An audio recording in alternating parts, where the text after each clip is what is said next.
कौन है? अपरिमेय संख्या और परिमेय संख्या। इसको कितने भागों में बांटना पड़ेंगे?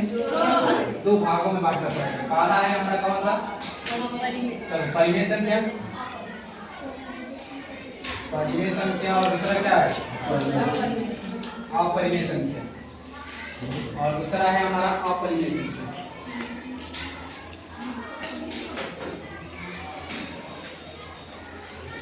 परिमेय संख्या और अपरिमेय संख्या वास्तविक संख्या के दो प्रकार होते हैं। पहला होता है परिमेय संख्या, दूसरा होता है अपरिमेय संख्या। अगर किसी ने आपसे पूछेगा कि वास्तविक संख्या किसे कहते हैं तो आप सीधा जवाब दीजिएगा परिमेय संख्या और अपरिमेय संख्या के समूह को क्या कहते हैं? वास्तविक संख्या। वास्तविक संख्या कहते हैं।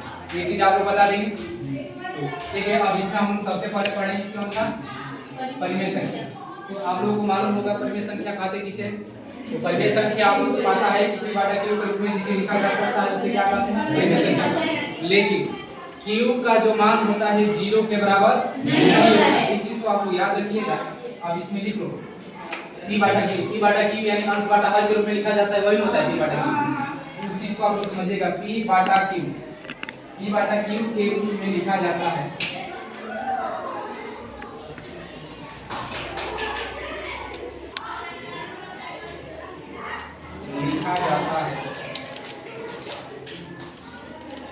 और q का मान 0 के बराबर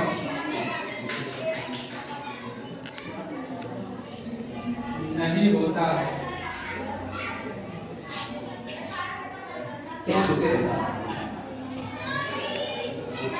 तो उसे परिमेय संख्या कहते हैं।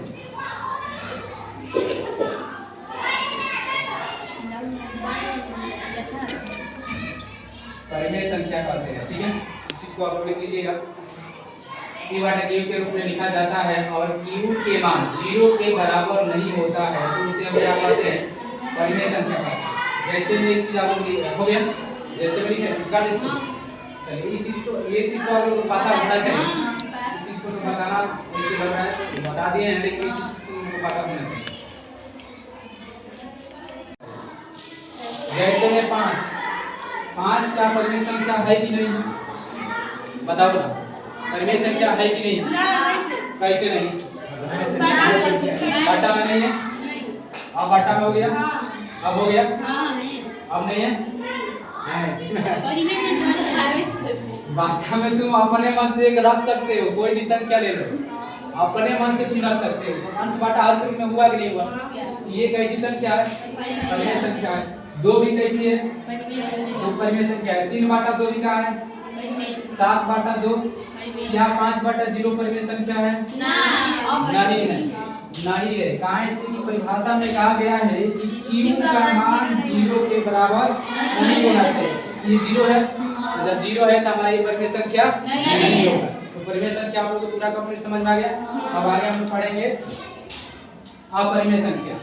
तो अपरिमेय संख्या किसे कहते हैं? जिसे p/q के रूप में नहीं लिख सकते हैं उसे हम क्या कहते हैं? अपरिमेय संख्या कहते हैं। जिसे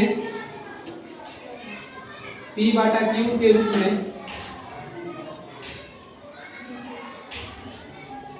नहीं लिख सकते हैं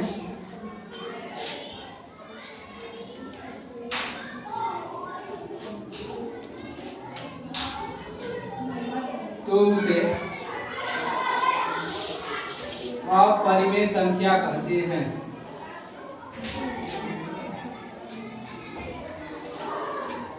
अपरिमेय संख्या कहते हैं। इसको आप लोग याद रखिएगा। जिसे p/q के रूप में नहीं लिखा जा सकता है उसे हम क्या कहते हैं? अपरिमेय संख्या कहते हैं। जैसे में कोई बताएगा कि अपरिमेय संख्या जैसे में क्या हो सकता है? लड़ने को लोग बताओ। पढ़ने में 3, पढ़ने में 2, पढ़ने में 1। जैसे में यहाँ पर आप लोग लिखिए पाई से। हाँ, पाई भी एक क्या है हमारा? अपरिमेय संख्या। याद रखिएगा, पाई एक अपरिमेय संख्या है, लेकिन पाई का मान कितना होता है? 22/7। क्या 22/7 अपरिमेय संख्या है? नहीं। 22/7 कौन सी संख्या हो जाएगी? परिमेय संख्या हो जाएगी, ठीक है। तो याद रखिएगा कि पाई एक अपरिमेय संख्या है, लेकिन पाई का मान क्या होता है? परिमेय संख्या। परिमेय संख्या होता है। कहाँ से पाई का मान होता है कितना है? 22/7 होता है। ये हमारा परिमेय संख्या है। परिमेय संख्या है। लेकिन जो हमारा पाई है ये कौन सी संख्या है? अपरिमेय संख्या। तो आप लोगों को ऐसी संख्या लिखना है करनी में जो पूर्ण वर्ग ना हो, जो पूर्ण वर्ग ना हो। तो 5 किसी संख्या का पूर्ण वर्ग है? नहीं है। तो अंडर रूट क्या हो जाएगा? 5। अब फिर अंडर रूट क्या हो जाएगा? 4। अब फिर बताओ क्या अंडर रूट 4 आएगा कि नहीं आएगा? नहीं आएगा। क्यों नहीं आएगा? क्योंकि ये पूर्ण वर्ग है। 2 का पूर्ण वर्ग है। 2 का पूर्ण वर्ग है तो ये कभी नहीं हो सकता है क्योंकि करनी से बाहर निकल जाएगा। करनी में क्या होगा? 7। तो ऐसे संख्या आप लोगों को लिखना है करनी में जो पूर्ण वर्ग ना हो। करनी में आप लोग ऐसे लिख सकते हैं 3.1414 लोग उसका ऐसे होगा पाई का मान है। 3.1414 एक साथ ऐसे इसका इसको हाँ इसको भाग देंगे 22 में 7 से भाग देंगे तो ये कभी कटेगा नहीं। भले आपका रफ खत्म हो जाए करते करते लेकिन ये कटेगा नहीं। हाँ ये चीज है तो आप लोगों को बहुत ध्यान रखो। 22 वाले साथ का बेस है बाकी पाई का ऑपरेशन क्या है और ये इतना होता है। ठीक है अब आगे हम लोग पढ़ेंगे संख्या के प्रकार। ठीक है संख्या के प्रकार। चलो संख्या के प्रकार में सबसे पहले हम लोग पढ़ेंगे 1 नंबर प्राकृतिक संख्या। सबसे पहले क्या पढ़ेंगे? प्राकृतिक संख्या। प्राकृतिक संख्या इस चीज को आप लोग फटाफट बता दे चलना। प्राकृतिक संख्या क्या होता है, अभाज्य संख्या क्या होता है, सम संख्या क्या होता है, विषम संख्या क्या होता है, अभाज्य संख्या क्या होता है, भाज्य संख्या क्या होता है, समभाज्य संख्या क्या होती है। इस चीज इतना आपको भी जानकारी होना चाहिए। ठीक है आप देखो इसमें सबसे पहले लिखिए प्राकृतिक संख्या किसे कहते हैं। तो इसमें होता है कि गिनती की संख्या को क्या कहते हैं? प्राकृतिक संख्या कहते हैं। ये चीज तुम लोग को ही पता होगा फटाफट बोलेंगे थोड़ा सा आप समझ गिनती की संख्या। गिनती की संख्या को प्राकृतिक संख्या कहते हैं। को प्राकृतिक संख्या कहते हैं।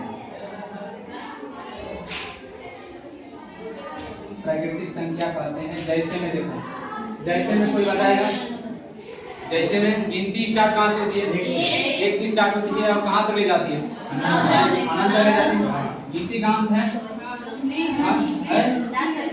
हाँ बगलू सा बात काटेगी डाटा कहाँ जाएगा? ठीक है चलिए बहुत बढ़िया। तो प्राकृतिक संख्या आप लोग को हो गया कंप्लीट हो गया। प्राकृतिक संख्या क्या होती है? गिनती की संख्या को जीरो पूर्ण संख्या स्टार्ट हो जाती है। चलो आगे 2 नंबर इसी में लिखो सम संख्या। नहीं सम संख्या लिखो हम सब लिखा देते हैं थोड़ा सा। सम संख्या वैसी संख्या जो 2 से विभाजित हो जाती है। वैसी संख्या जो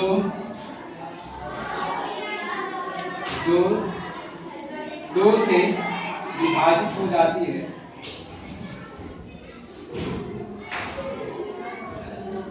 विभाजित हो जाती है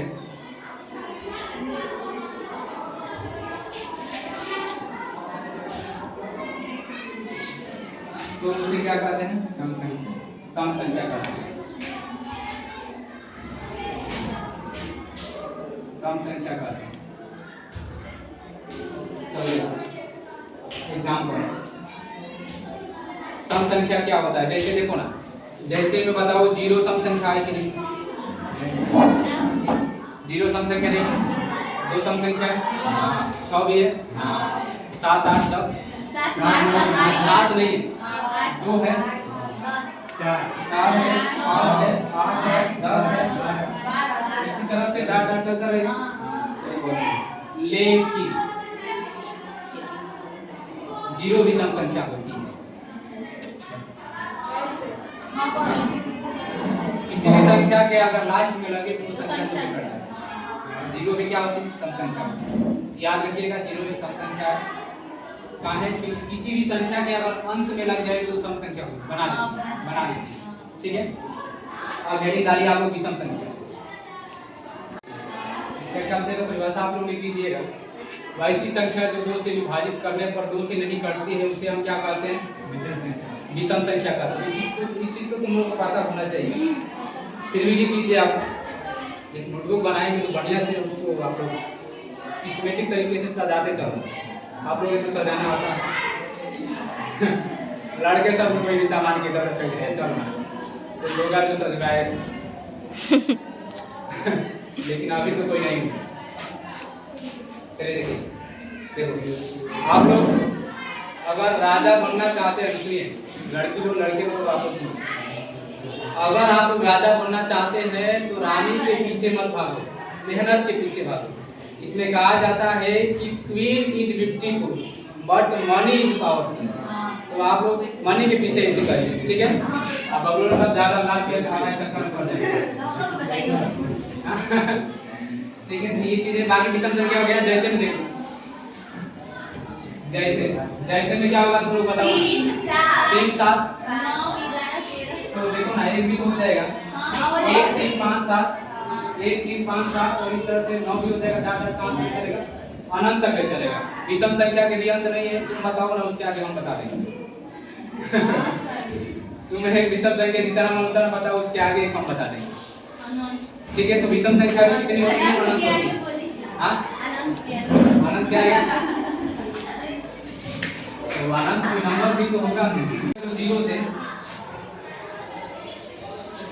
वैसी संख्या जो 0 से प्रारंभ होती है तो उसे पूर्ण संख्या कहते हैं। तो उसे हाँ, वैसी संख्या जो 0 से प्रारंभ होती है उसे पूर्ण संख्या कहते हैं।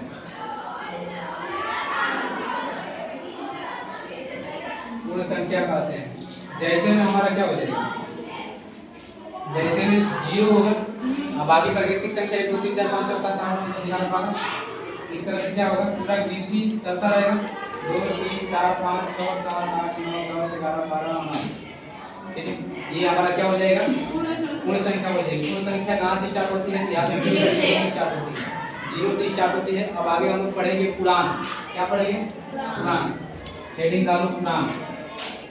फटाफट आप लोग कॉपी करते हैं, बस थोड़ा आज खत्म कर देंगे। याद रखें ना, वैसी संख्या जिसमें पूर्ण संख्या कामा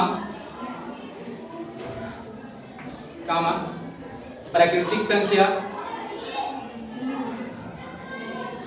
कामा धन संख्या और ऋणात्मक संख्या होती है,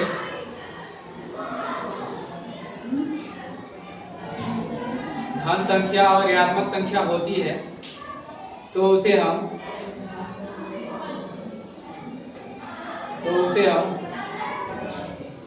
पूर्णांक कहते हैं। तो उसे हम क्या कहते हैं? पूर्णांक कहते हैं। चलो देखो, इसको संख्या रेखा पर हम लोग समझ लेते हैं पूर्णांक को।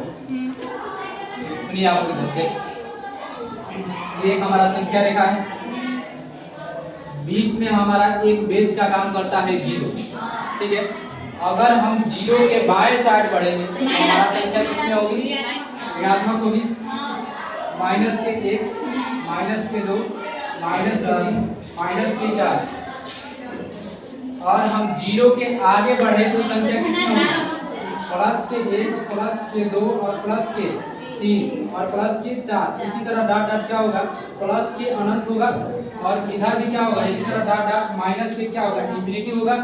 तो अब इसमें तुम लोग देखो ना, इधर की तरफ है प्राकृतिक संख्या यानी गिनती संख्या। गिनती कहाँ से स्टार्ट होती है? 1 से, और गिनती की संख्या को हम धन संख्या कहते हैं। इसके आगे प्लस है और उसमें हम 0 शामिल कर देते हैं तो संख्या कौन सी बन जाती है? पूर्ण संख्या बन जाती है। बाकी इधर की कौन सी संख्या? ऋणात्मक संख्या। उसी को हम क्या कहते हैं? पूर्णांक कहते हैं, ठीक है। पूर्णांक हो गया। और बाकी आगे हम पढ़ेंगे अभाज्य संख्या। अभाज्य संख्या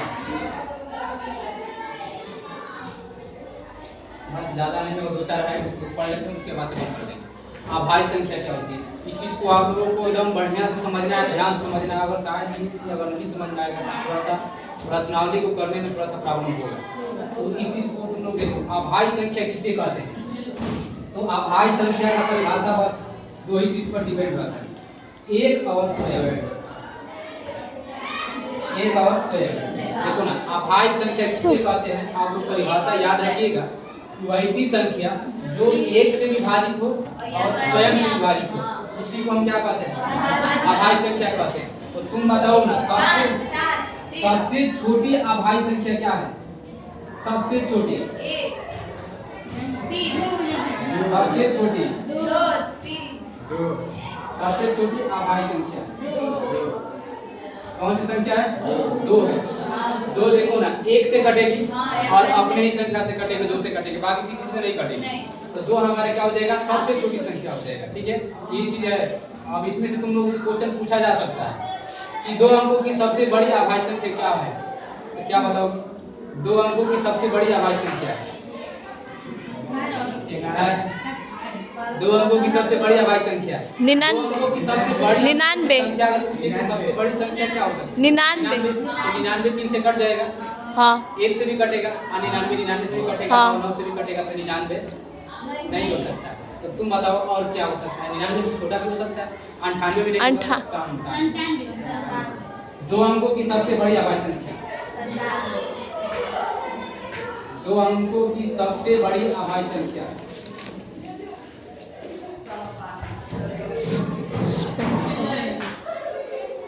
2 अंकों की सबसे बड़ी अभाज्य संख्या। तो इस तरह से आप लोग निकाल लेंगे। 3 अंकों की सबसे छोटी अभाज्य संख्या तुम लोग बताओ। 3 अंकों की सबसे छोटी अभाज्य संख्या ना 900 सबसे छोटी संख्या वही है 997 100 के बाद क्या आता है? 100 3 अंक हो गया। 100 के बाद क्या आता है? 1 से 1 से 1 क्या होता है? 100 से तो छोटी संख्या है 1 से 1 से कटेगा और बाकी खुद के अपनी संख्या से कटेगा, बाकी किसी से नहीं कटेगा। ये चीज तुम लोग याद रखो कि 3 अंकों की सबसे छोटी अभाज्य संख्या क्या है? 101 101। इसी तरह से आप लोग निकाल लीजिएगा, बाकी आगे का भी तो कर लेंगे। इसमें के अभाज्य संख्या किसे कहते हैं, ये चीज तुम लोगों को समझ आ गया? हाँ चलिए बहुत बढ़िया। एक दिन इसका एग्जांपल क्या हो जाएगा? 2 हो जाएगा, 3 हो जाएगा, 5 हो जाएगा, 7 हो जाएगा, 11 होगा, 13 होगा। इसी तरह से डाटा क्या होगा? बढ़ता जाएगा। चलिए बहुत बढ़िया, अभाज्य संख्या आप लोगों को समझ में आ गया। अब आगे हेडिंग डालिए आप लोग भाज्य संख्या किसे कहते हैं? तो इसमें एक और स्वयं के अलावा किसी दूसरी संख्या से क्या हो जाती है? विभाजित हो जाती है। एक से तो विभाजित होकर करेगा, स्वयं से भी विभाजित होकर करेगा, और दूसरी संख्या से भी क्या होना चाहिए?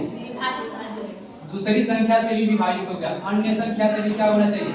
विभाजित होना चाहिए। ठीक है, एक और स्वयं के अलावा किसी दूसरी संख्या से कट जाए उसे हम क्या कहते हैं? भाज्य संख्या कहते हैं। तो तुम बताओ ना सबसे छोटा भाज्य संख्या क्या होगा? 4 होगा। 4 क्योंकि 1 से कटेगा, 2 से कटेगा और स्वयं से कटेगा, तो 4 हमारा क्या हो जाएगा? भाज्य संख्या हो जाएगा। 4 हो जाएगा, 6 हो जाएगा, 8 हो जाएगा, क्या हो जाएगा? 10 हो जाएगा। इसी तरह से क्या होगा? डाटा अनंत हो जाएगा। ये हमारा है भाज्य संख्या। इस चीज को तुम लोग याद रखना कि भाज्य संख्या किसे कहते हैं? तो एक और स्वयं के प्रति अन्य संख्या से भी विभाजित होती है, उसे हम क्या कहते हैं? भाज्य संख्या कहते हैं। अब एक लास्ट है सभाज्य संख्या। वैसी 2 संख्याएं जिनका HCF जिनका मौसम वैसी दो संख्या जिनका मौसम एक हो तो उसे सअभाज्य संख्या कहते हैं। सअभाज्य संख्या कहते हैं। जैसे में देखिए